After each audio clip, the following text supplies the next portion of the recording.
Bonne journée à chacun et chacune. Que la grâce et la paix et l'amour du Seigneur soient avec chacun d'entre vous et chacune d'entre vous.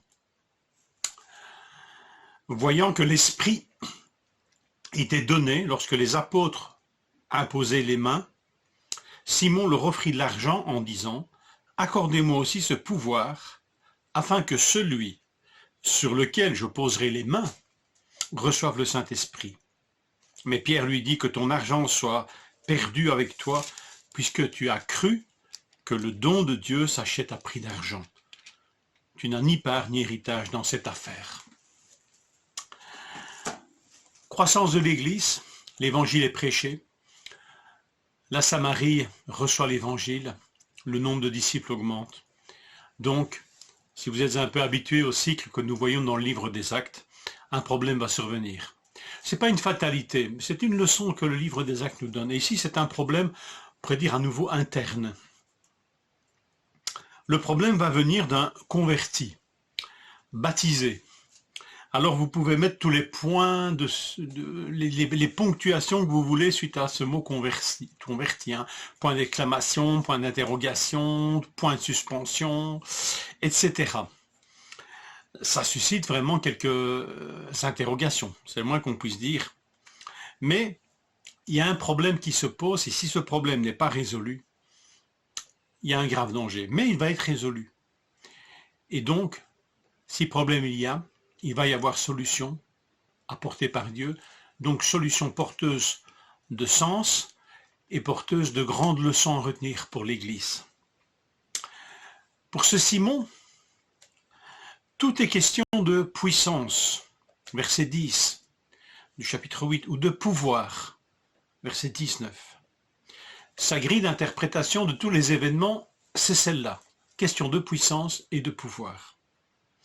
Il voit, lui, avec cette grille d'interprétation, que le don du Saint-Esprit est accordé par l'imposition des mains des apôtres.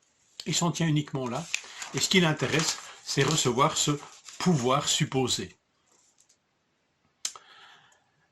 Interprétation néfaste qui le met en position d'être rejeté par Dieu et définitivement prisonnier du mal. Notez quand même que dans ce texte, il y a quand même encore pour lui une issue possible, puisqu'il y a un appel à la repentance et au pardon de Dieu. Alors, il n'a rien compris, bien sûr, Simon, avec cette grille d'interprétation. Le contexte qui est celui de la prédication de Philippe aux Samaritains doit se comprendre dans ce mandat missionnaire qui était donné par les apôtres, par l'Esprit Saint aux apôtres. Vous serez mes témoins à Jérusalem, en Judée, en Samarie et jusqu'aux extrémités de la terre. C'est évident que ce qui va poser problème à l'Église, composée essentiellement de Juifs, ce sera de prêcher cet évangile et d'accepter que des Samaritains puissent embrasser l'évangile et recevoir l'Esprit. Ça, pour des Juifs biberonnés à la haine du Samaritain depuis leur prime jeunesse et leur prime enfance, c'est pas évident à accepter. Donc l'Église va passer un cap difficile et Dieu agit avec sagesse et intelligence. Population méprisée, haïe, honnie, voilà ce que sont les Samaritains. Et Juifs, c'est ce que sont les apôtres et la totalité des disciples de l'époque. Alors comment le Seigneur va-t-il faire avaler cette pilule à ces bons Juifs, pieux, même s'ils ont embrassé l'évangile de Jésus-Christ, même s'ils ont goûté à la grâce et au pardon?